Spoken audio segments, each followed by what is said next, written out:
Hey sisters and brothers, this is Brother Harkuf et per neter Khemet.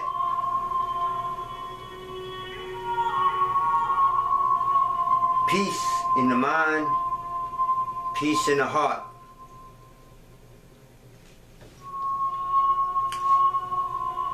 On this video we will talk about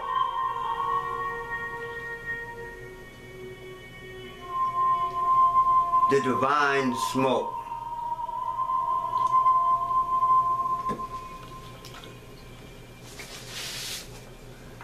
It's called scent raw.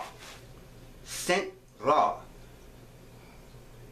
This is where we get the word scent, incense.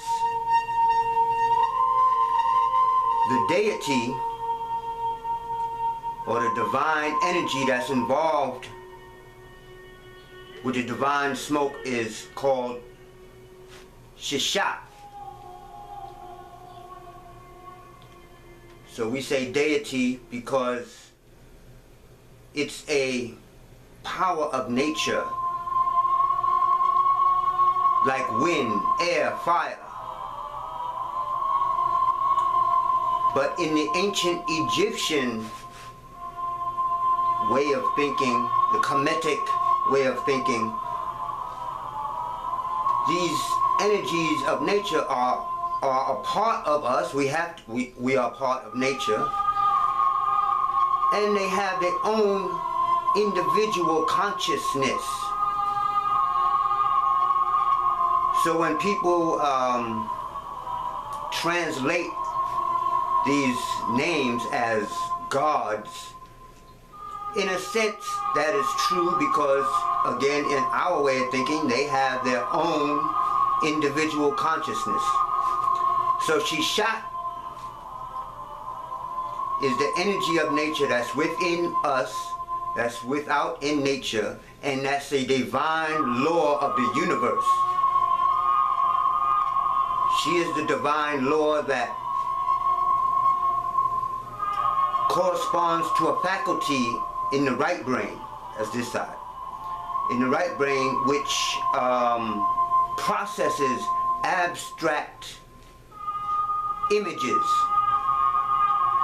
And also, she internalizes the focus. It internalizes the focus of consciousness, or she internalizes the focus of consciousness within, internalizing. So again, this is why she's associated with the divine smoke, which is cannabis or Mari-HuAna,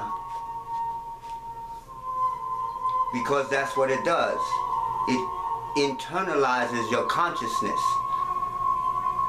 Keeps you, you're not focusing on seeing, on hearing, on taste, on smell, on touch.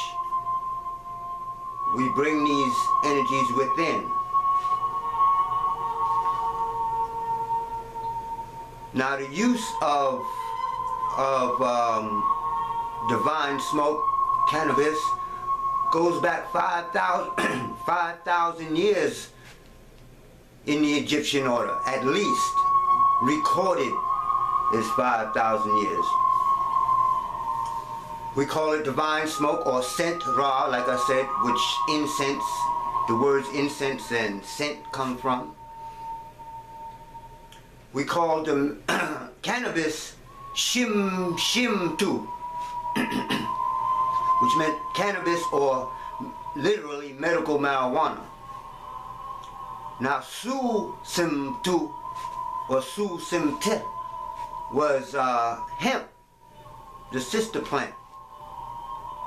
So this is nothing new just because it's being legalized across America right now. We've been using this for spiritual sacrament for thousands of years.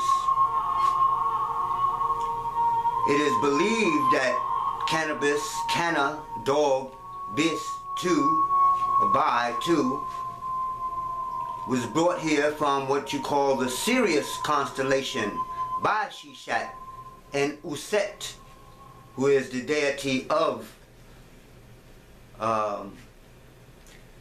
that constellation. Cannabis, two dog star, Sirius.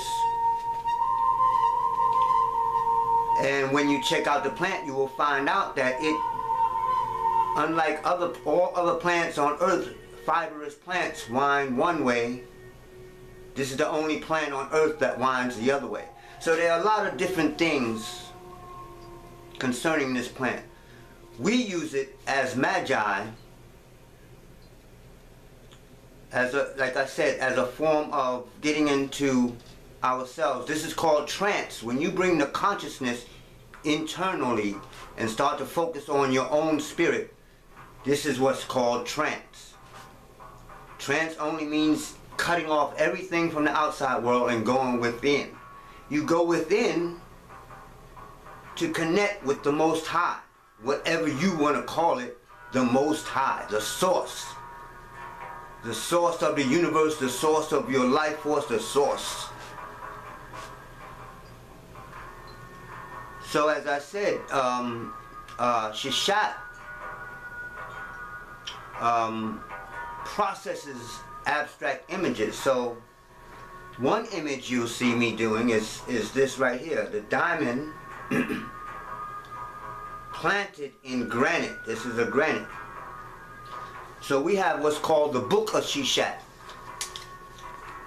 And I get these from the Medu Netter by RE-Ligions. Now you see the symbol here for Hemp. The same thing that I'll do here. Hemp.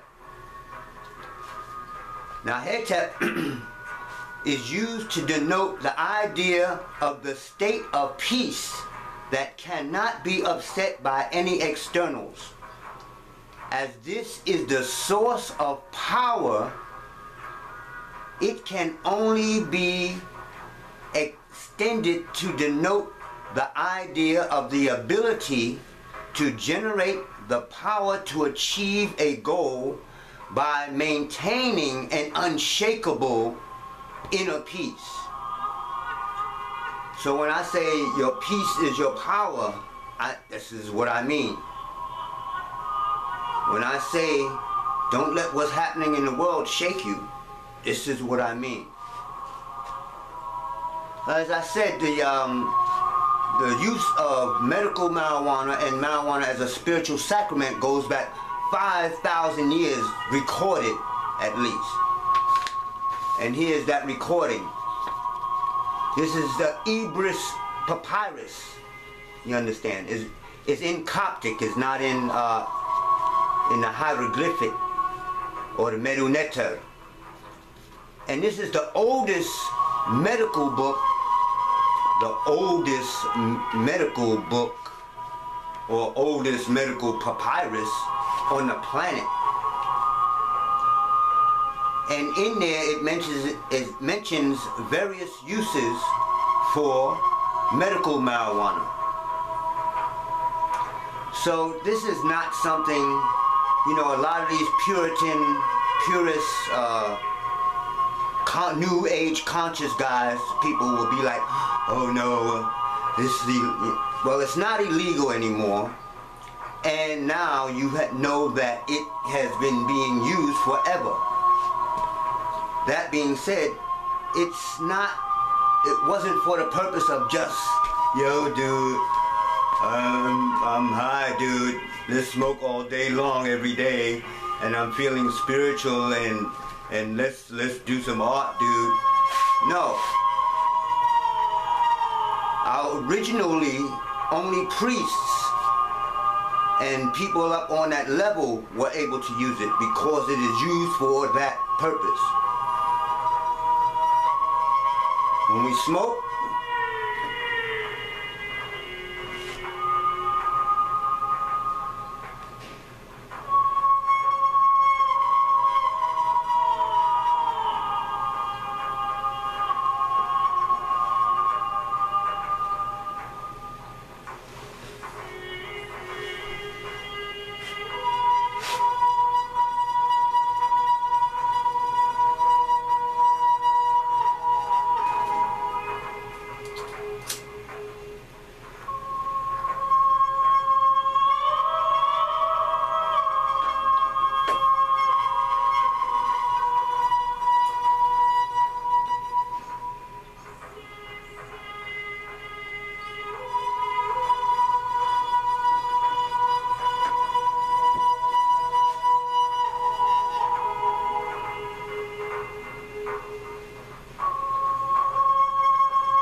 when you draw it in, it is a material thing. The smoke is a material thing.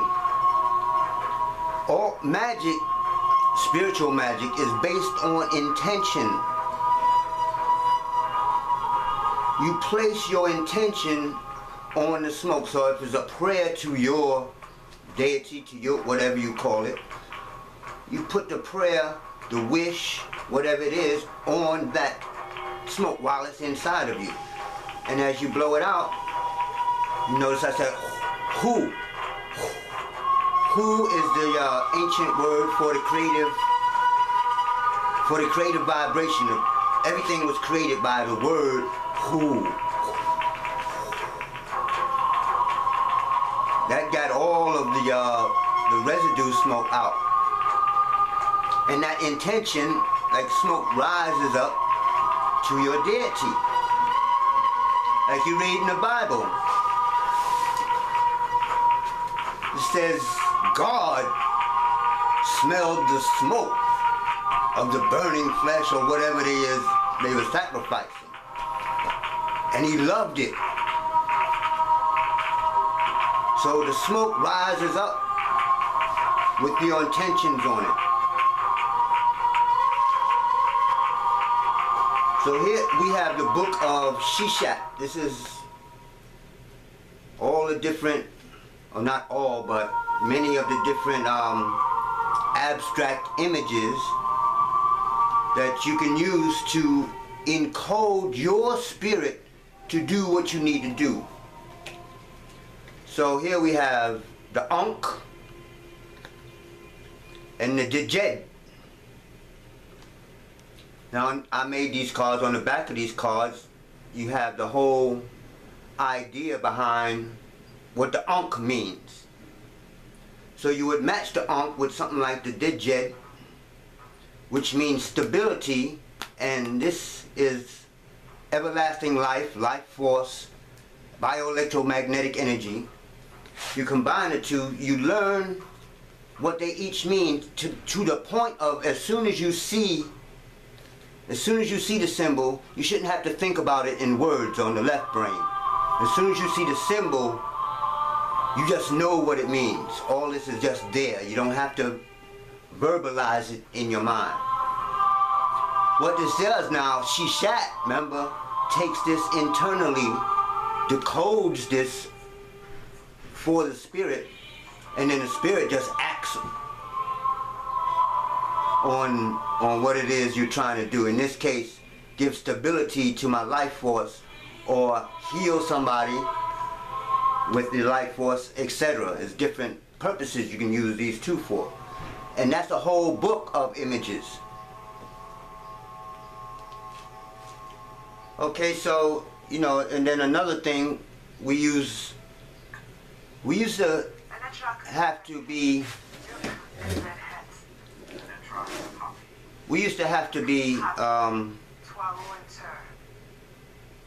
burning 9 pounds a day, every day.